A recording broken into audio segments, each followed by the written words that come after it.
जय जय गुणवंत।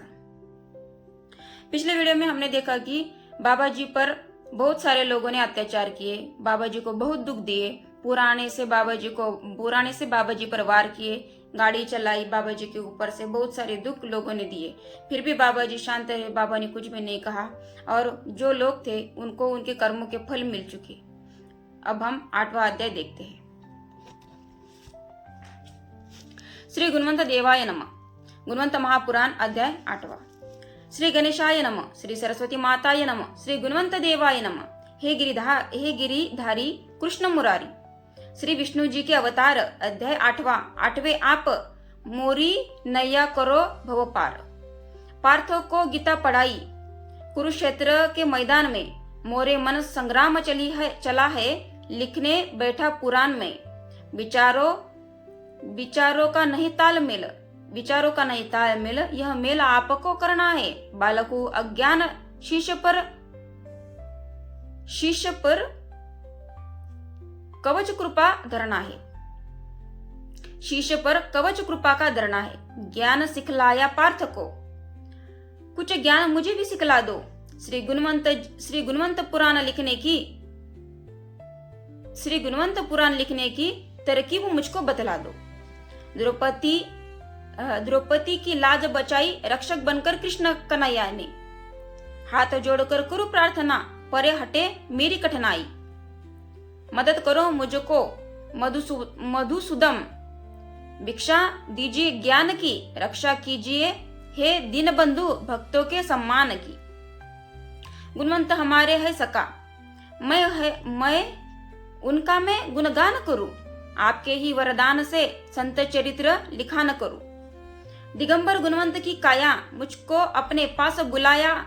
कहे गणेशा रूप देखकर अंतर मन में मैं घबराया। सर पर जटा भार लागे रुद्र के अवतार। भाग चला मैं घर की ओर जाने से किया इनकार। बाबा जी ने उनको बुलाया, गणेशा जी ने बाबा जी को दिया। उनके सर के बाल बहुत बड़े हुए थे, जटा बड़ी हुई थी और रुद्र रूप उनका लगने लगा था। उन्होंने देखकर वो अपने घर की तरफ भाग रहे थे और उन्होंने बाबा जी के वहां पर जाने के लिए इनकार कर दिया। धष्ट पुष्ट था शरीर उनका, बाबा जी का धष्ट पुष्ट था शरीर उनका। लगे अलमस्त पहलवान, बात करने को डरते थे महाबली इंसान। बाबा जी से बात करने के लिए लोग डरते थे। मैं बालक 17 साल का, पहले ही डरपोक था। छुप गया मैं घर में जाकर, जैसे बिल में खरगोश था। माता कहे अन्नपूर्णा, तुझे डर काहे का लगा है? सास तेरी फूली है बेटा, क्यों इतना तू घबराया है? माता जी कहने लगी, बेटा तू इतना क्यों घबराया है? तेरी सास फूली है, क्यों तू इतना भागा है? मैया मुझको डर लगा, वह कौन है? नंगी काया है, ना जाने किसी कारणवश अपने गांव में आया है। वो अपने माता जी को कहने लगे, पता नहीं कौन है, मुझे उनसे डर लगने लगा है, अपने गांव में जो आया है। मैया ने कहा तू आगे चल, मैं पीछे तेरी आती हूँ। मैया ने कहा तू आगे चल, मैं पीछे तेरे आती हूँ। बतला दे वह कहाँ है, मैं समझ उसे सिखलाती हूँ। मैंने कहा तू आगे चल, मैं पीछे तेरे आती हूँ। दूर खड़ा रहकर तुझे उंगली से बतलाता हूँ। फिर गणेशा जी ने कहा तू आगे चल, मैं तेरे पीछे आता हूँ और दूर से मैं उंगली से तुझे दिखलाता हूँ। माता को देखा स्वामी ने, कहे दादी काहे आई है? मैंने तो तेरे बेटे गणेशा को आवाज लगाई है। बाबा जी उनसे कहे कि दादी क्यों आई है? मैंने तो तेरे बेटे को आवाज लगाई है। प्यास लगी है मुझको, इस कारण ही बुलवाया है। भाग गया वह मुझे देखकर, नहीं पास में आया है। बाबा जी कहने लगे, मुझे प्यास लगी है, इसलिए मैंने गणेशा को बुलाया है। मुझे देखकर ही वो भाग गया है, नहीं पास मेरे आया है। ऐसे बाबा जी कहने लगे। मैया ने मन में ठान लिया, यह संत गजानन जैसा दिगंबर काया मुझको भाई। मैया ने ठान लिया कि ये संत गजानन जैसे है और इनकी दिगंबर काया मुझको भाई। मन को मिला दिलासा है, माफ करो बाबा मुझको, मैं नादान समझ न पाई। फिर मैया ने कहा बाबा जी मुझे माफ कर दो, मैं नादान हूँ, मुझे समझ में नहीं आया। घबराहट था बेटा, मेरा बेटा घबराया था। मैं भी तनिक थी घबराई।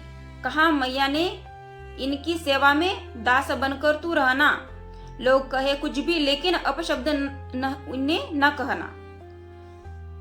माँ कहने लगी कि मेरा बेटा घबराया था इसलिए मैं भी घबराई। और फिर माँ ने गणेशा जी से कहा कि इनकी तू सेवा करना, इनका तू दास बनकर रहना, लोग चाहे कुछ भी कहे लेकिन इनको अपशब्द तू नहीं कहना। यह संत है परमहंस, ये संत है परमहंस है, इनकी सेवा करना तू, दया के सागर दीन दयालु, इनसे तनिक ना डरना तुम। माँ कहे ये संत है, इनकी तू सेवा करना, इनसे तू डरना नहीं। मैया ममता का सागर है, बड़े प्यार से समझ आया, धैर्य बांधकर स्वामी जी को पानी मैंने पहुंचाया। स्वामी जी की मधुर वाणी सुनकर ही मौज आती थी, काया दिगंबर देखकर माता बहनें शर्माती थी।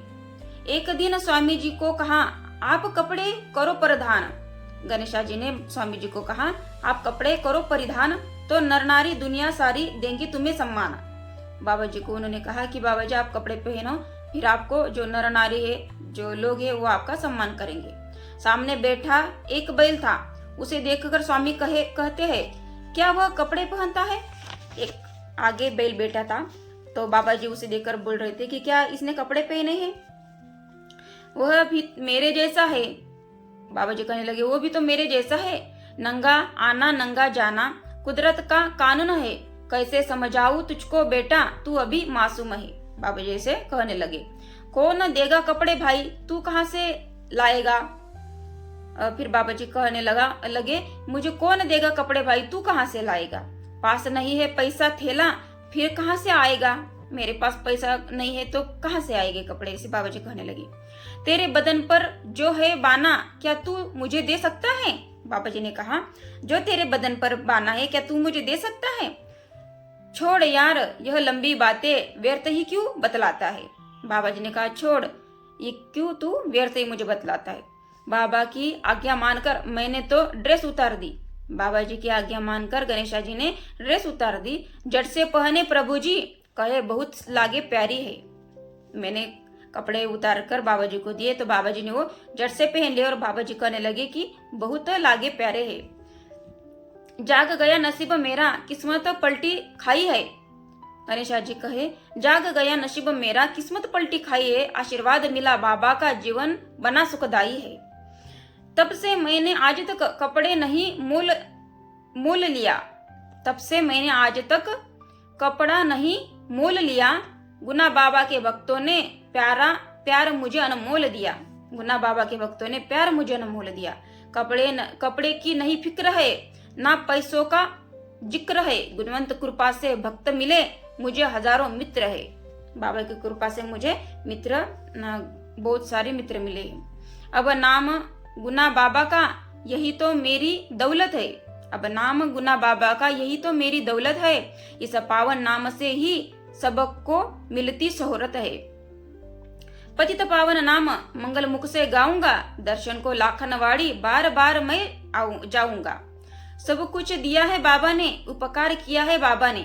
सब कुछ दिया है बाबा ने, उपकार किया है बाबा ने। जीवन में लाई बहार, उद्धार किया है बाबा ने। सभी के भाग्य जगाने वाले गुणवंत बाबा लाखनवाड़ी वाले, एक बार जो दर्शन पाले विश्व विधाता संकट टाले। बाबा जी के एक बार जो दर्शन पाले, बाबा जी उनके संकट टाले। इस संत की बात निराली, जन उद्धार की उनकी गाली। इस संत की बात निराली, इस संत की बात निराली है, इनकी गाली भी उद्धार करती है। जब जब किसी को लाठी मारी, भूत बाधा मिटवाई सारी। जब जब जिस किसी को लाठी मारी, उसकी सारी बाधाएं हटाई। झाड़ू जिसके पीठ पर मारी, कर दी उसकी आशा पूरी। जिसके पीठ पर झाड़ू मारी, उसकी आशा पूरी कर दी बाबा ने। कहे गर्भिणी बहना प्यारी, मिले जीवन में खुशियां सारी। सुनो सुनाता हूँ एक कहानी, सत्य भई गुणवंत की कहानी। बाबा दीन दयाल स्वामी, संत साक्षात्कारी जीवनदानी। बांझ कहे जनाना, दुश्वार हो गया था जीना।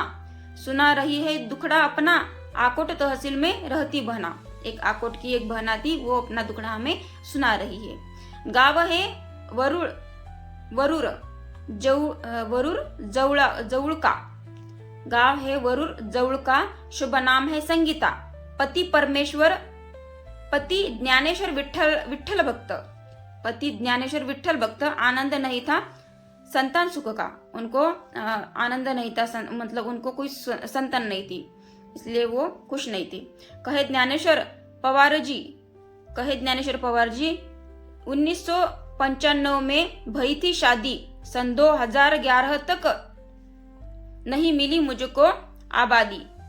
सन 2011 तक नहीं मुझको आबादी। कहीं लाख रुपए खर्च किए, काम सफल न बन पाए। डॉक्टरी इलाज करके भाई कहे अब तो तंग आया। वो कह रहे कि मैंने कई लाख रुपए खर्च किए, लेकिन मुझे कुछ भी खुशी नहीं मिली। डॉक्टरी इलाज भी करवाए, कहे अब मैं तो तंग हो गया, मुझे कोई संतान नहीं है। आई दिवाली खुशियां लेकर, घर घर दीप सजाए है। हमने सजाया घर में अपना, नाश्ते को सज्जन बुलवाए हैं। उन्होंने दिवाली के दिन नाश्ते पर कुछ सज्जन लोगों को बुलवाया। मिष्ठान से भरी थालियां प्रेम भाव से अर्पित किया। कुछ मिठाई थी, वो प्रेम से उन्होंने अर्पित की, सबको दी। सभी ने किया है नाश्ता। सभी लोगों ने नाश्ता कर लिया, पर अपशब्द एक ने बोल दिया। लेकिन किसी एक ने अपशब्द उनको बोल दिया। यह तो है पकवान पर मैं इसे नहीं खाऊंगा। बनाने वाली बांझ है, घर लौट कर जाऊंगा। एक ने कह दिया कि ये पकवान है, लेकिन मैं इसे नहीं खाऊंगा, क्योंकि जिसने भी ये पकवान बनाया है वो बांझ। ऐसे एक ने बोल दिया। सुनकर संगीता कहे चिर गया कलेजा। वह शब्द बान नहीं रहा है मोह मुझको। संगीता जी कहने लगी कि मेरा कलेजा चिर गया कलेजा। वह शब्द बान नहीं रहा मोह मुझको। अब त्याग दूंगी प्राण, अब जीना हुआ दुश्वार। संगीता जी को उनके शब्द बहुत उनके मन को लग गए, और संगीता जी बोलने लगी कि अब मैं प्राण त्याग दूंगी, मुझे जीना अभी दुश्वार हो रहा है मेरा। संगीता करे विचार, संतान बिना यह जिंदगी बन गई बेकार। संगीता करने लगी विचार कि ये संतान बिना मेरी जिंदगी बेकार बन गई है। अब खाकर जहर मर जाना ही बेहतर है। वो कहने लगी खाकर जहर अब मर जाना ही बेहतर है। जीना है धिक्कार मेरा, बांझ समझकर है। कल्प विकल्प मन में आए। उनके मन में बहुत सारे विचार आने लगे कि अब जहर खाकर मैं मर जाऊंगी, मेरा बांझ समझकर मुझे मेरा धिक्कार है। ऐसे वो कहने लगी। अब ना जाने आंख लगी उसी रात भाई बहनों, कब ना जाने आंख लगी उसी रात भाई बहनों।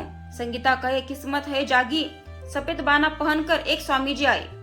उस दिन उनकी आंख लगी, उनको नींद आ गई, और उसी रात उनके सपने में सफेद बाना पहनकर एक स्वामी जी आए। हाथ रखा है सिर पर, मेरे सिर पर हाथ रखा, मुझे प्यार से समझ आए है। और उन्होंने संगीता जी को प्यार से समझाया।